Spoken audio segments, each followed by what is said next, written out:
नमस्कार। आज मैं एक विशेष सूचना आपण मानकु जनइबी। वीडियो को प्लीज शेष पर्यंत देखंतु। आपण मानकर निहाती जानिबा दरकार। साधारणतः वर्षा दिने मशा मानकर वंशवृद्धि प्रभाव विस्तार करिथाय। डेंगू मशा मध्य तार प्रभाव विस्तार करिथाय। यार कारण होउची आमे निजे। वर्षा दिन आगरु आमे सतर्कता हेबा उचित। घर चतुर्पार्श्व थिबा बाड़ी बगीचा चट्टाण अगणा सबुआड़े सफा करदेवा उचित। एई जेमिति फटा बाल्टी को खोला रखिबा फଳରେ सेथिरे पानी जमी मशा सृष्टि हेबा।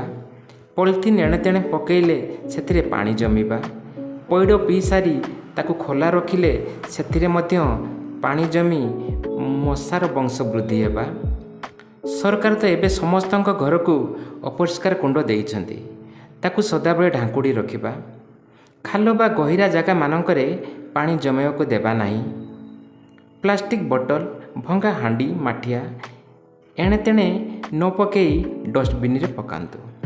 कारण सरकार एबे सब प्रकार सुविधा सुजोग देइछन्ति।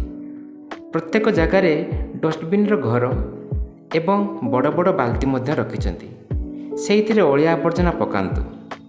सबुदिन ताकू सफा करिवार सरकार मध्य लोक नियुक्ति करिछन्ति। डेंगू ज्वर मलेरिया ज्वर मनिषर जीवन नेबाकू पछन्ति नाही। डेंगू ज्वर लक्षण है ज्वर सहित देह हाथ घोड़ा बिंधा हेबा, गंठी दरज, देहरे लाल लाल होई फଳି जिबा आदि डेंगू रोगर लक्षण होई पारे। एहिपरि लक्षण देखादेले तुरंत निकटस्थ स्वास्थ्यकर्मी किंबा डाक्तरଙ୍କ सह परामर्श करंतु। घरर चतुर्पार्श्व ब्लीचिंग पाउडर पकांतु। मशारी टंगेई शुअंतु। आजिर प्रश्न हेउची केउ मशा कामुड़िले डेंगू ज्वर हुए? प्लीज कमेंट्स रे जणाइबे।